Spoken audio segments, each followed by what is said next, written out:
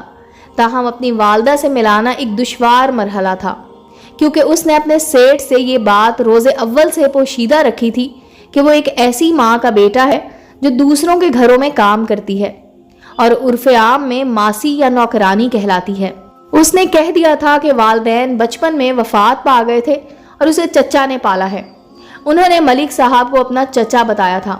احسان صاحب نے کہا کہ انہی کو لے کر آؤ بیٹے، وہ بھی وفات پا چکے ہیں۔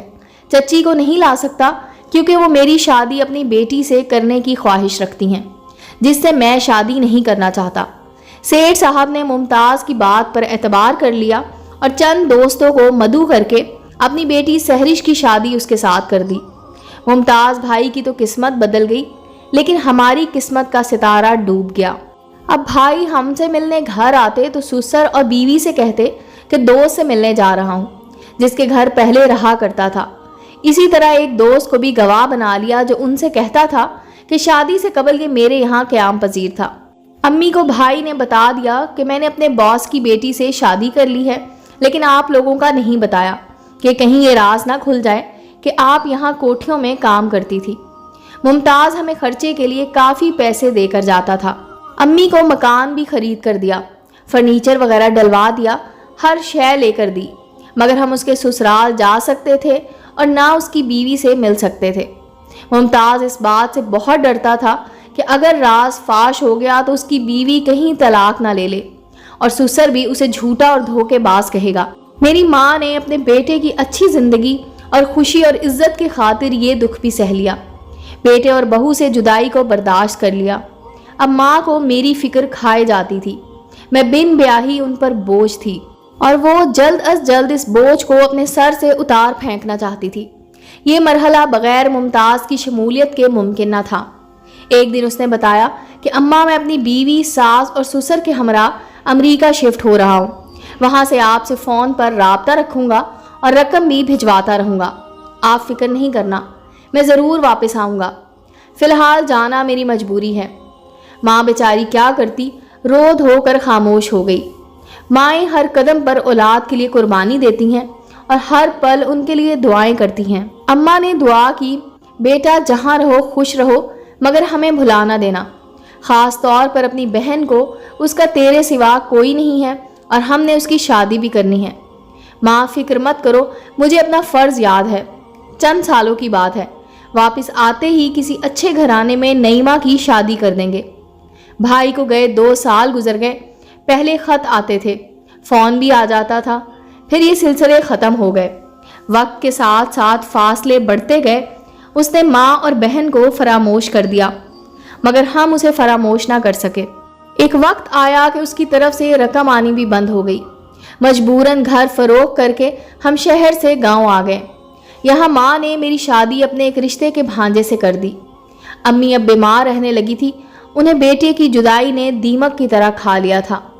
ممتاز جس دوست کے اکاؤنٹ میں رقم بھجواتا تھا وہ بھی غائب ہو گیا تھا۔ وقت کے ساتھ ساتھ اماں کے دل پر مایوسیوں نے ڈیرے جما لیے۔ ایک دن وہ بستر پر گری تو پھر کبھی نہ اٹھ سکی۔ بالآخر بیٹے کی راہ تکتے تکتے آنکھیں پتھرا گئیں۔ اماں کی وفات کو 1 سال ہو چکا تھا کہ 7 سال بعد ایک دن میرا بھائی ممتاز اچانک گاؤں آ گیا۔ مجھ سے گلے مل کر بہت رویا، ماں کی قبر کے بارے میں پوچھا۔ اس دن میرے شوہر کے ساتھ قبر پر فاتحہ پڑھی اور پھر واپس شہر چلا گیا۔ جاتے ہوئے اس کی آنکھوں سے آنسو رواں تھے۔ بولا، میں بھی کتنا خود غرض نکلا کہ جس نے خون پسینہ ایک کر کے مجھے پروان چڑھایا، اسی کو جدائی کا دکھ دیا۔ مجھے خدا نے تعلیم یافتہ کیا، کاش اتنی اخلاقی جرت بھی دی ہوتی کہ اپنی حقیقت سسرال والوں سے خفیہ نہ رکھتا، کہ دولت ماں سے بڑھ کر تو نہ تھی۔ دولت تو پھر مل جاتی ہے، لیکن ماں روٹھ کر چلی جائے وہ پھر نہیں ملتی۔ کیا بڑے آدمی ایسے ہوتے ہیں کہ جن پر مائیں فخر کرتی ہیں؟ بھائی نے جاتے ہوئے کہا، ہرگز میں بڑا آدمی نہیں بلکہ بہت چھوٹا آدمی ہوں۔ امید ہے دوستو سٹوری اچھی لگی ہوگی۔ چینل کو لائک اور سبسکرائب کریں اور بیل آئیکن کا بٹن دبانا مت بھولیں تاکہ ہر نئے آنے والی سٹوری کا نوٹیفیکیشن آپ کو مل سکے۔ ملتے ہیں اگلی سٹوری کے ساتھ۔